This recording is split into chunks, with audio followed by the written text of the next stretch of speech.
unforgettable Andy, and Phantom Dark Dave. The Screaming Skull Podcast.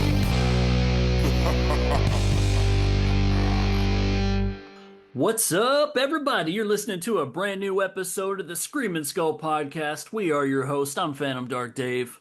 And I'm Abnormal Andy. And Andy, wouldn't you know, we're back and we're talking about Scream again, but we're doing something a little different. Yeah, another Scream episode. Hey, if people aren't tired of us talking about Scream, well, they might be after this episode. That's right. But you know what? This is also something that's going to be a lot of fun. But right Yeah. out of the gate, my idea, top five Scream characters, an impossible list to make, but yet we had to do it. And I just want to get this out in the open. This is a list that contains of anybody that has shown up in a Scream franchise movie. So, Screamers, if for some reason you have not seen all the Scream movies, please don't listen to this episode because as we get into describing characters and explaining why we like who and what the criteria is that they made their list, there's plot points that are going to be spoiled. There's going to be probably Ghostface reveals, death scenes, who knows. So at the end of the day, please don't let us spoil anything for you. Make sure you've seen all 7 Scream movies before you listen to this episode. But I feel like anybody listening probably already has, but we wouldn't be doing our job if we Yeah. didn't warn folks, right? Yeah, I'm Spoiler sure. alert. I'm sure most of the Screamers out there have seen the Scream, most of the all the movies from the Scream franchise, but you never know. There might be one or two out there that you haven't seen yet. But yeah, go see them all because they're all pretty good.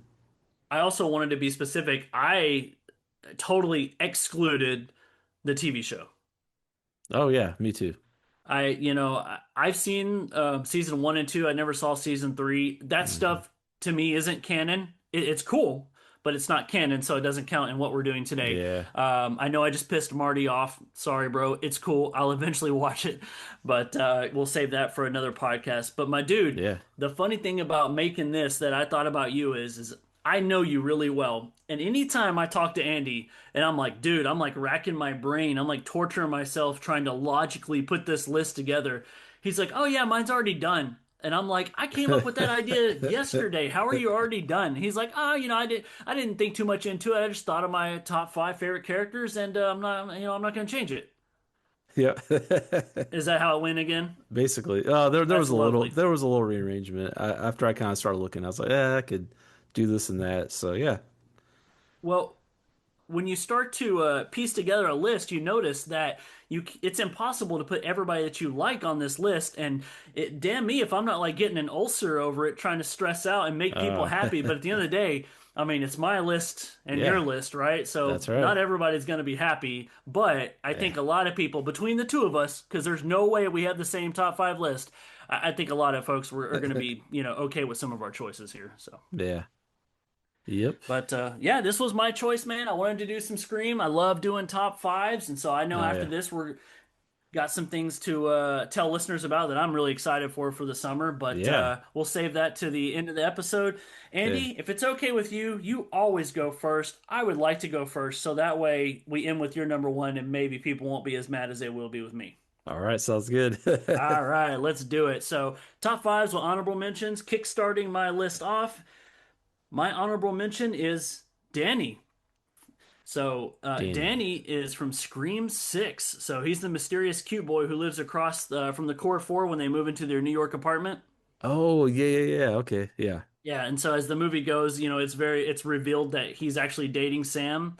And so we know going into a Scream movie, the boyfriend is always a major suspect. hmm And much like Derek in Scream 2, this boyfriend's actually a good guy, and he generally yeah, cares about the main final girl. And so I was already familiar with this actor, and so seeing him show up in this movie was pleasant. But also, I saw him from like Electric Company back in the early, maybe mid 2000s.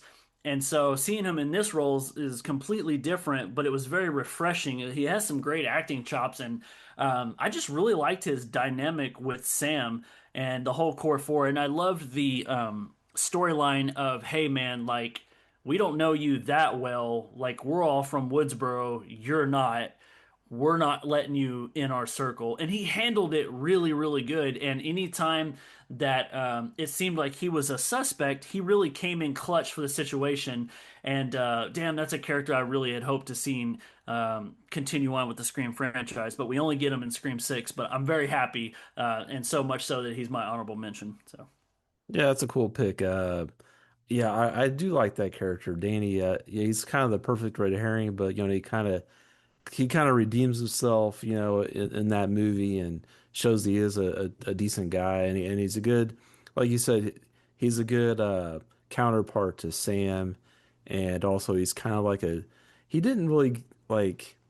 I kind of wish they would have utilized him more like in the end. He Yeah. kind of wasn't really there for the final showdown or whatever. But yeah, no, he's a great character though.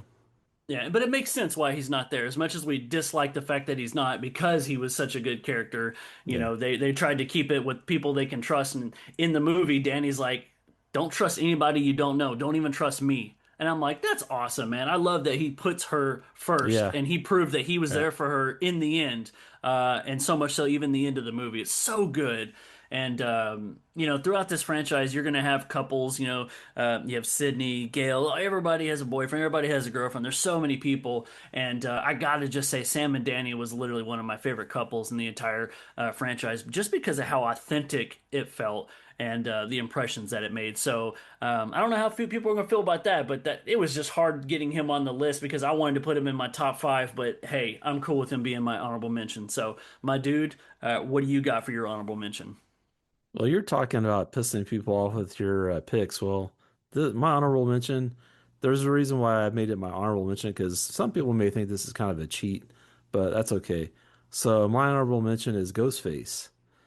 Um, you know, just the I don't know, the character of Ghostface, and it's I think the idea I think why I wanted to have the character of Ghostface on here was, he isn't just one killer. It's like a horror identity, and the costume, the voice changer, the phone calls, they're so iconic. And he's one of the most recognizable horror villains ever created. Basically, they reinvented Ghostface reinvented the slasher in the 90s, I feel like. And so it kept every sequel. I feel like it kept every sequel fresh because every sequel was a different killer, a different person. And and so, of course, each Ghostface has their own personality, right? Their own style. Right. And I thought that was kind of cool. But you have Ghostface that are kind of taunting, some that are more theatrical, maybe some that are like more pop culture obsessed, and some that are just kind of weirdly funny, and so yeah, I definitely wanted to include Ghostface, but I went ahead and made them my honorable mention in case people saw it as kind of a cheat. I love it. I never thought of that as being an option, but if I had, I probably would have had to face some tough decision making skills because I think that's a fantastic pick. You're right. There's so much different personalities that go into what makes Ghostface Ghostface, but at the end of the day, the blueprint of Ghostface is always the same, and that blueprint rocks. Yeah. So that's so cool, man. A good and like Ghostface is like Santa Claus. Like you show it to everybody knows who that is. Yeah, exactly. Yeah. Santa Claus is real, by the way. Keep going. All right. All right. My number five is Roman from Scream 3. Ooh, okay. And so, director and brother. I'm a big backer, Scream 3. I'm fucking wearing the Scream 3 shirt right now. Big fan. Yeah. But for me, Scream 3 is such an interesting movie, and I like so many different avenues of the movie, but it really boils down to just that like traumatic and heavy backstory that we get that I saw that in theater and I was in high school and at that time like it was a little too much for me, but as an adult now and seeing it several times and really like knowing life and seeing things for what it is, I'm like, dude, that is a dark, heavy, just like almost like type thing, but there's this sense of realism to it and pain. And when I see Roman, like, and that's the thing about it, when you have a Ghostface killer on your list, you have like pre-Ghostface reveal, post-Ghostface reveal, and sometimes it's two like a totally different personalities. And with Roman, he's like this low level B horror movie, director that he's comical and he's nerdy as shit. But then when he's revealed as being like Sidney's brother, being kind of like the brain behind the operation of the first three movies, and the level of pain that he feels, like the delivery from Scott Foley, like the pain in his eyes, the tears, like he's kind of silly in some moments, but at the end of the day, even that ending scene when Sidney has to stab him and they hold hands, like that wrecks me every single time. And I don't know, man. I just thinking about everything, I'm like, he might have, and I'm not, I'm not saying this is a good thing, but he might have had the best motivation of every Ghostface because that's some shit, man. So my number five, Roman Bridger.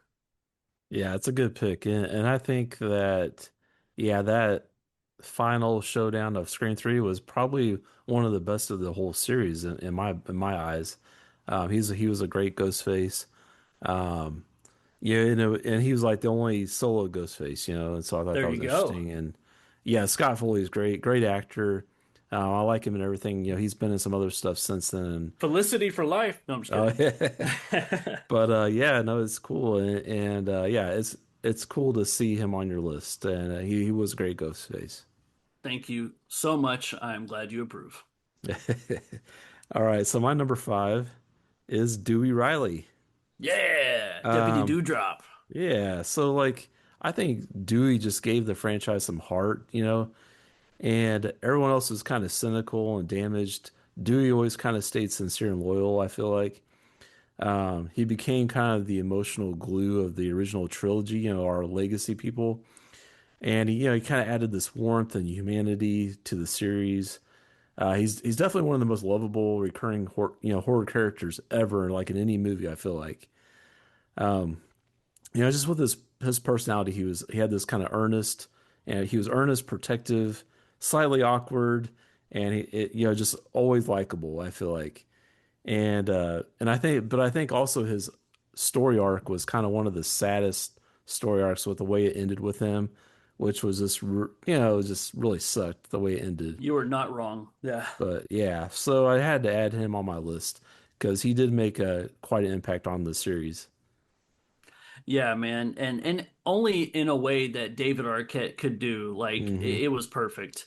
Um so much so, let's get into it. Our first crossover, my number four is Dewey. Yeah. And so here's what happened. Like when I was making this list, I was like, okay, obviously you have your main three between Sidney, Gale, and Dewey. And I don't really want to put all three on my list because then that only gives me three spots left. And I Hmm. understand how that sounds because they are like the main three characters of the entire franchise. However, I made this impossible for myself and I put people against people to kind of tournament style. And Dewey knocked out Sidney and Gale. So Sidney and Gale will not be on my list. Wow. But Dewey did, and it's for every reason that you said, man. Dewey is funny. Dewey is extremely lovable. I've never met anybody that didn't like Dewey. Julie's favorite character is Dewey, so there you go, Oh babe. You yeah. got Dewey. But naturally so. David Arquette is so amazing, and you're right. My gosh, that story arc of him just being like the town deputy that really doesn't get much respect because of his boyish good looks, to him getting ridiculed by Gale in the book, and then barely surviving the Woodsboro thing, getting the limp. And then like some of their best friends getting, killed, but still being kind of like a big brother to Sidney. Like Dewey's a very important character, and he is great in Scream 3, by the way. Him and Gale in that movie are freaking hilarious. And I love the way Scream 3 ends with him proposing. He's like, I know it'll never work. You know it'll never work, but, let's give it a shot. And I'm like, and that's the Dewey proposal that you expect, right? You love it. Yeah. But yeah, I'm with you, man. Dewey Riley is an amazing character. I love Scream 5, but fuck you, Scream 5, for what you did. I was kind of traumatized when it happened and I thought I would be okay, but after like rewatching these movies, it hit me just like Randy's death. I'm like, "Oh my gosh, this Yeah. is tough."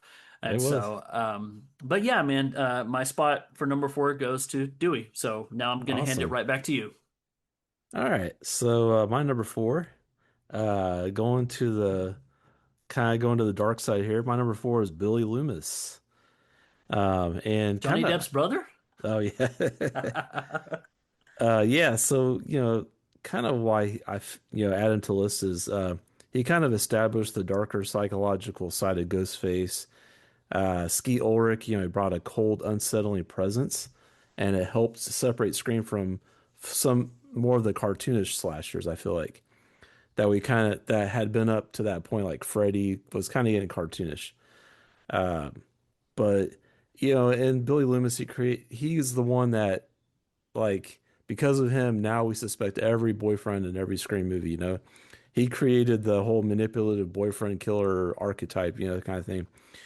But he helped make Ghostface feel personal, kind of like a person instead of supernatural. And he continues to influence the later franchise movies. With Sam, even with Sam, being her father, and some of her motivations and stuff like that. I thought that was kind of cool. And with his personality, is that he has that brooding personality, like I said, manipulative, calculated, emotionally detached. I mean, he's not bothered at all by what he's doing, And so I really feel like he feels more realistic than many other slasher villains, which makes him a lot scarier, I think. I feel like the perfect response I should have did here was Billy Loomis? Billy Loomis? What the fuck? To quote Randy in Scream 2. That's awesome, man. Yeah, Yeah. I gotta get some Skeet Ulrich in here. And Yeah. what an amazing reveal that was, and Oh yeah. watching his personality trait go from like he's obviously the killer to oh no, he just got killed, he's not the killer, oh great, we can trust him, he's going to help Sidney too, oh no, look, we're right back where we started, and I think we're really screwed because his reveal of we all go a little mad sometimes, like Oh yeah. not many people can pull off the like look in their eyes Hmm. so much to make you like freeze, you know what I mean? And just have that oh shit moment. And he Yeah. knocked it out of the park, man. So I Oh yeah. love that Billy Loomis is on your list. Like the more Ghostface, the merrier. Yeah. All right, man. That means we're at my number three. And my number three is Kirby, Ooh, Kirby, the yeah. Curbster, as I like to refer to her. And this is a thing where I was just like, okay, I'm gonna put Kirby against Randy to see what makes my list because everybody who loves Scream loves Randy, and that's 100% true. But when it comes down to it, I think Kirby's a little more my style. One, and I'm not. This isn't like a why I didn't choose Randy, but Randy doesn't like sequels. Kirby likes everything. Kirby even Hmm. takes Friday the 13th Part 2 over Part 1. That's a big win in my Oh book yeah. because I agree with that. But Kirby in Scream 4 was such a great character, so much so that people wanted her back, and she was able to return in Scream 6, and I loved that. She's a great character in both movies. Hayden Panettiere does an amazing job. Save the cheerleader, save the world. Well, we saved Kirby, so that's fantastic. But Scream 4 being one of my favorites of the franchise, too, obviously doesn't go unpronounced that she has a lot to do with it. And I even love in the movie, like she is such a horror movie lover. Like when Ghostface puts her on the spot, she sits there and names like 10 to 15 horror Oh movie yeah. remakes, just boom, boom, boom. And I feel like I'm like, that's representing us. And I Yeah. love that she does it really well. So my number three is Kirby. Yeah, such a cool pick. Yeah, she was a great character, and it was like really, really sad, that we thought maybe she got killed in part four, but then she came back in part six and played a really cool role in that movie. So, yeah, she's a great character. Definitely made a huge impact on the franchise. For sure. And I was wondering what the motive was going to be when Scream 6 announced that she was going to be in it. It's like, oh, cool, Kirby's going to return. That's awesome. And I'm like, it, is she going to be like twisted? Is she going to go kill her now? Or what's she going to do? And when they revealed, like, oh, she's an FBI agent now and she takes a special liking to Ghostface kills, I was just like, I'll buy that for $1. Let's Yeah. go. And she's so good, such a good actress, and the chemistry that she had with everybody. She was, earlier you talked about how Dewey's like the glue of the like original three or whatever, and that's 100% true. I feel like Kirby was, to use that term, was good glue to help blend the old and the new because she Oh comes from yeah. four and she joined six, but she hit it off Yeah. really well with everybody. So That's yeah, true. my Yeah. number three, the Curbster. So there you go. All right. So my number three, Randy Meeks. Perfect. So I think Randy, um he's kind of like the DNA of Scream's like meta horror identity kind of. He turned horror movie rules into part of the actual story, which I thought that was cool. Um, he helped redefine the horror writing in the 90s, I feel like, because inspired countless horror Scream, not rip-offs, but it influenced a lot of horror movies that came out after Scream. And so there was a lot of like self-aware horror characters in these movies, kind of like Randy. And like you said, he became that audience surrogate for horror fans, and like Herbie did, Um, and he, just Randy, he was horror obsessed like us. He's funny and awkward like us.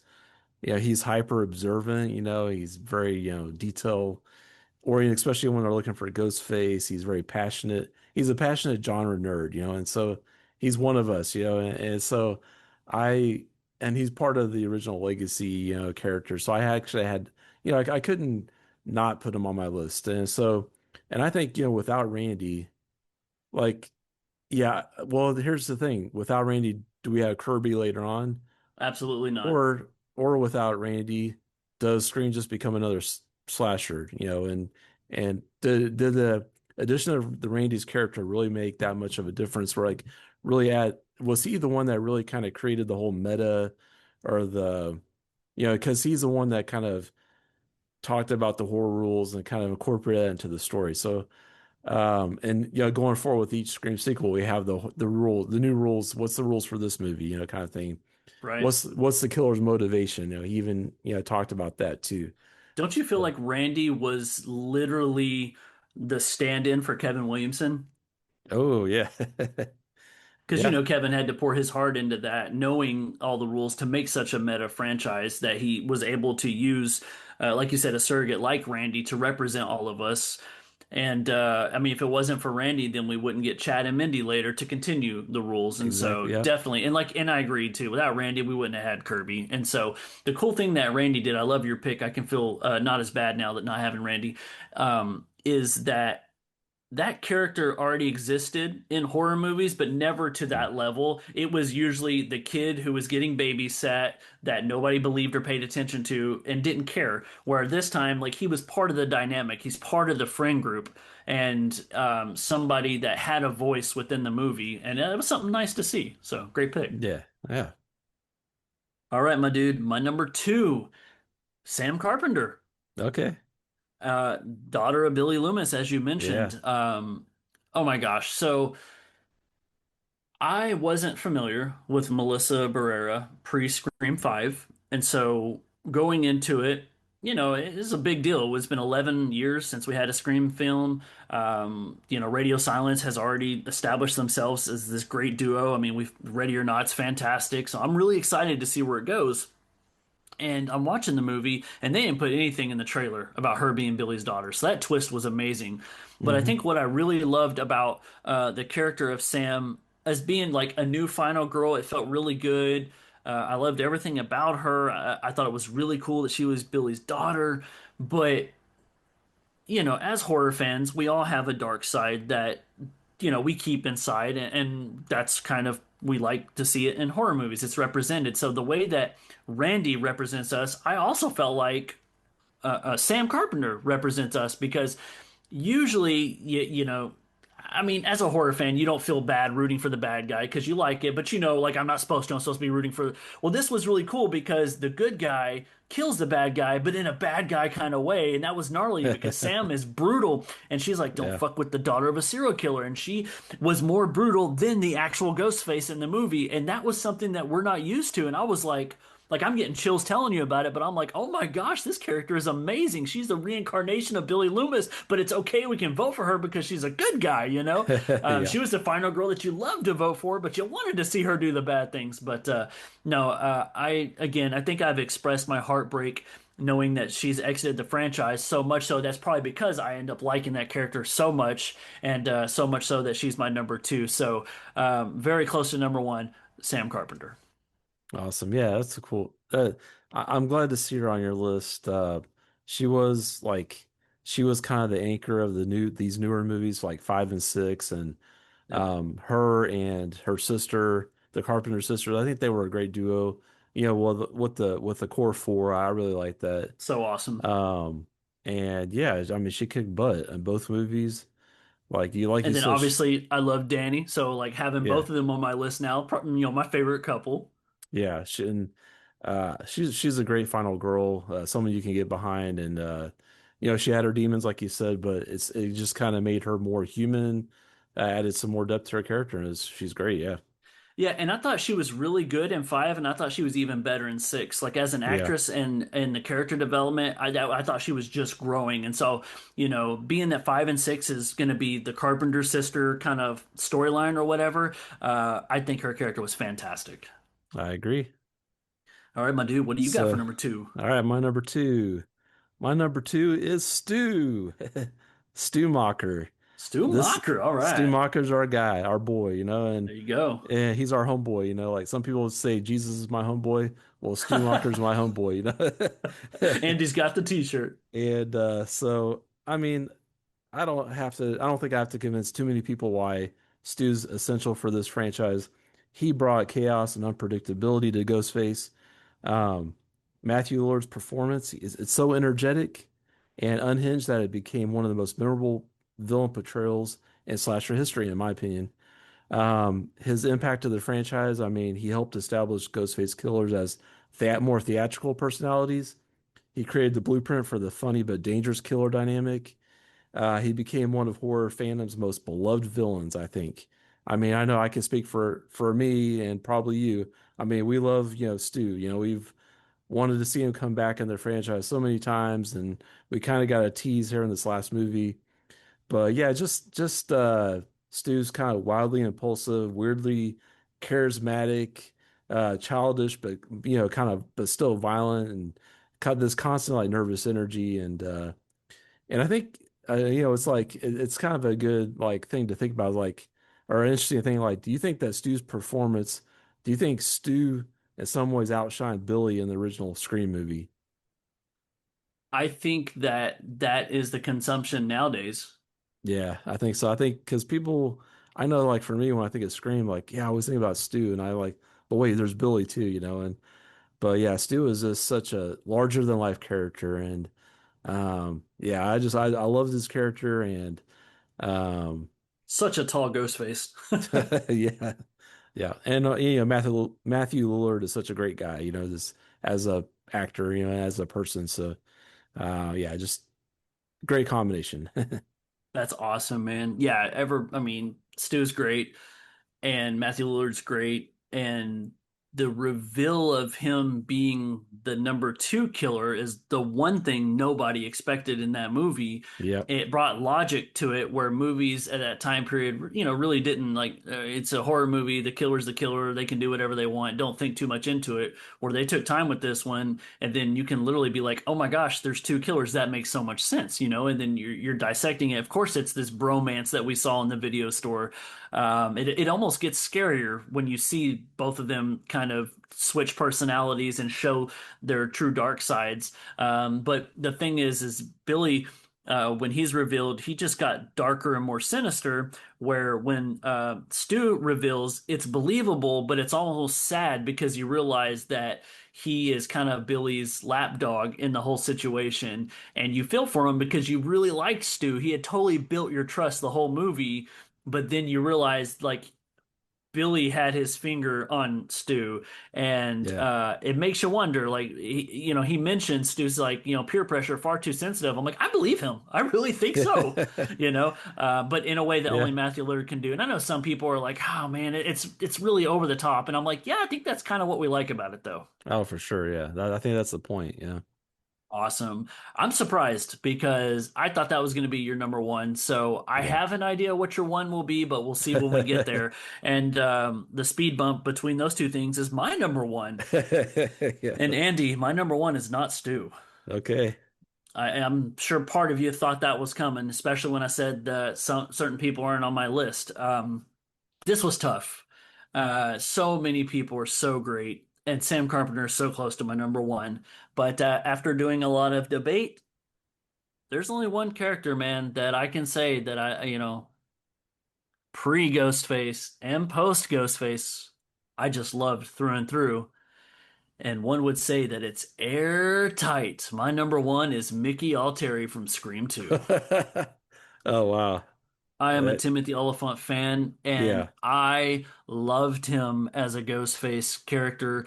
To this day, Riley and I, the monster I've created in Riley being the big horror movie fan, we love Mickey, and every day it's like a Mickey meme that we do, and it just grows on me so much so that that character has really taken over my love for Scream. Mickey Altieri went from being part of the friend group to being the killer to a representation of myself because my God, the man loves horror sequels, some more than the original, and I'm like, I'm with you, bro. Like, absolutely. And I love like Mickey's like alterations or his debacles that he has with Randy and Scream 2 of debating on which sequels are better than the originals. Like they go back and forth so much during it. And I love at the end, like his motivation for it. You talked about how you love a Ghostface being theatrical. My dude, we have our reveals on stage, and my dude wanted to get caught because it's gonna rock, and he wants to go to trial. And I just thought Oh every yeah. dynamic of it made Mickey so like kind of like Stu, larger than life because his in like first off, Mickey was already a serial killer. Like that's fucking terrifying before being Mm, Ghostface, and then yeah. being the Ghostface, doing everything that he did. His reveal was great. I love the slow motion mask pull off. That's the first time we Oh got to yeah. see that. That was great. But the delivery is so good. The one-liners are so good. The way that he gets like loaded down with bullets and does a backflip is so good. Everything about Mickey I love so very much. And I don't know if that concerns people that my number one favorite character is a Ghostface or that I had multiple Ghostface on here. Andy did too. But yeah, favorite character, Scream franchise, it's Mickey. Yeah, Mickey's interesting characters. I remember the first time I saw Scream 2, his reveal is kind of out of left field. Like, man, oh, that guy. Like, because I kind of, and like afterwards, I kind of thought, man, that guy was barely in the movie. But once you watch it, he's all throughout the movie until, a certain part. But then he's in that at the end. He plays a substantial part at the end. He But does. yeah, I mean, Timothy Olyphant's great, and everything he does, he's a great actor. And he's really menacing. He just has that he can really do a bad guy very well, I think. And I wish we would see him more as like a bad guy. He hasn't done a whole lot of villain roles besides this, I feel like. But well, no, I guess he was in that Die Hard movie, right? He was the Yeah, bad, yeah. he was. But the one thing about him, he's got to be one of the most popular actors to come from the Scream franchise for sure. Like Yeah. he did a few things before this, but afterwards, the dude skyrocketed, man. Yeah, I think so. I agree. Yeah, cool pick. Yeah, I love it, and it was really hard to make that list, but I felt good having Mickey at number one. And now we'll see how we feel about your number one. Andy, who is your favorite character from the Scream franchise? Well, this might be kind of I don't know what you call it, but my number one is Sidney Prescott. Okay, Yeah, that's a good thing. she isn't just the lead character of Scream. She's like one of the defining final girls in horror history. I feel like she, across multiple films, she evolves from traumatized teenager to hardened survivor without ever losing who she is as a person. Mm. Um, she, I think she redefined the modern final girl. She kind of made fun of the final girls from the 80s, and she kind of like took her own spin onto it for the 90s. Um, and also, gave the franchise that kind of that emotional weight beyond like the kills and the whodunit. She kind of brought her side of it to the more human side of it. Her continued survival, it just became the backbone of the entire series. So it was a shame that she wasn't in part six. But anyways, I mean, her character, she was intelligent, resourceful. She was, resilient, like emotionally resilient. She went through a lot of crap.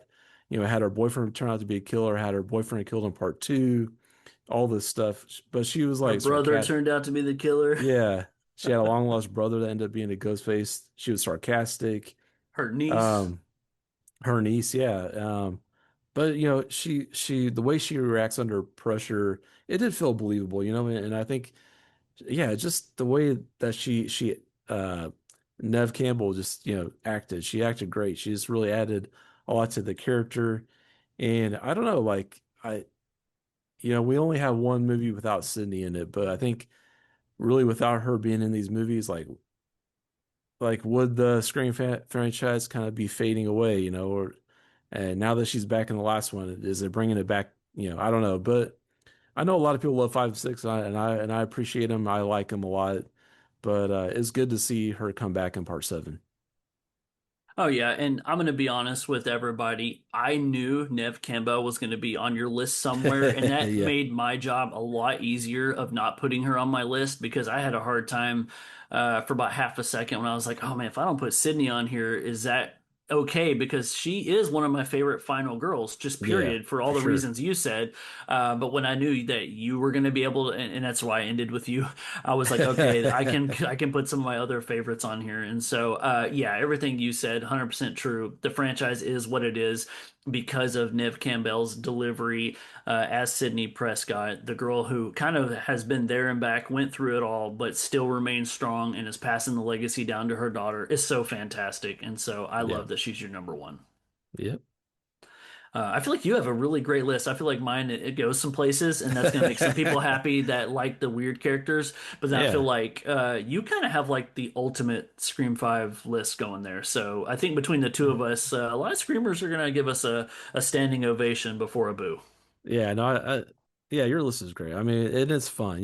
This is fun, and this is our opinion, so we don't have to worry about like being, critically whatever. Like we're not movie critics or whatever. We're just two guys that love the Scream franchise, and so We this are, is this and is a lot of fun. Yeah, it is, and so much so that I would love to do this again with another. Like this is the first time we've done it this way, but I would love to take another franchise and do top five favorite characters from it because oh that would yeah, be very. I feel like you and I know the Scream movies so well that we didn't really have to prepare for this outside of just maybe putting them in order, type deal. yeah, But I feel like if we do top five favorite characters from Halloween franchise or from like any other horror franchise, like that would be a really fun study project to do. So one day to change things up, we should do another one of these episodes.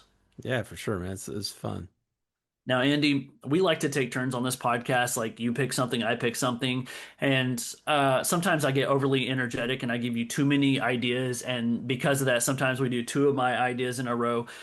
I don't feel so guilty about the next choice that was made because even though it's an idea I brought to the table, I kind of had you in mind and I knew that you would be 100% game for this. And so if people are wondering about what we've been holding back from you, it is the fact that I said, hey, Andy, um, what if we just do like a found footage horror extravaganza for the summer? And what was your reply?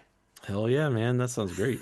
Which I could have said verbatim. Andy has revealed on this show multiple times that he is a nutcase when it comes to found footage horror movies. So Yep. much so that I will go, I don't even want to say out of my way, but I'll look for a new found footage movie and I'll watch it without telling Andy. That way I can be like, I watched one he didn't. And every single time that I bring one to the table, he goes, oh, yeah, that's a good one. And I'm like, you've already seen it? This thing came out like 4 months ago. And he's like, you got to be quick. Yeah, I kind of I do a lot of spend a lot of time on Tubi and Found, which are two. Well, Found is like a found footage strictly found footage app, and so I spend a lot of time on there, a lot of time on Tubi checking out the found footage on there, and it's one of those things where there's a lot of you have to sift through a lot of I don't know junk before you get to the diamonds, right? But Sometimes. when you find those diamonds, man, that makes them that much more special. Because they're, but I enjoy just about every found footage movie I watch. Even the ones that are not as good as technically not as good or whatever, I can still have fun with them because some of these are just people with cameras and they're just with their phone, and it's like a passion project for them. They're like they want to do something like their house or they want to do something with their family or maybe they have like a local ghost story that they want to talk about. It's just incorporate. It's just those kind of things is very I don't know what you call it, but like the amateur filmmaker can just make a found footage movie and Right. And that's yeah, what's built my excitement for this, Andy, is I knew you would be game for it, but I felt like this would give us a really good opportunity. It's like we haven't talked about exactly the movies we're going to do, but we did say we wanted to do it for the summer, and that's going to entail that we're probably going to do at least four of these episodes. And I don't want to necessarily do the first four movies that people think of. Like I told Andy, like this is going to give us a chance to maybe look at some independent horror movies. And if we want to do a big one, that's fine too. But like you said, there's a plethora of movies out there. Like if you stopped watching every other horror movie and said, from here on out, I'm only watching found footage horror movies, with the way that these things are produced and manufactured and put out, like you would never be able to see them all. There's that many, and that excites me because, like you said, diamonds in a rough, and even the ones that aren't necessarily like those, like Blair Witches and paranormals and all these things like that, like it's the storytelling, it's the heart behind the project that I think makes it stand out even more so. And so, with the few ones that Andy and I have talked about, I can tell you guys I'm really excited. And Andy's already kind of revealed it. You should start doing your homework because we're going to be pulling from things like Found, Pluto, Plex, and Tubi for sure. Yeah, man, it's gonna be good. It is going to be great. You got anything else, my dude, that you want to say on this top five Scream character episode? No, I don't think so. You don't want to tell people that you're not sorry for having Ghostface as a choice, and I'm so like jealous that I didn't think of it. Oh yeah, no, So great. yeah, That's you're awesome. yeah, Yeah. Awesome, dude. Well, hey guys, we're gonna wrap this thing up. So I'm Phantom Dark Dave, and I'm abnormal Andy. and we're gonna go ahead and start watching some found footage movies. So See ya.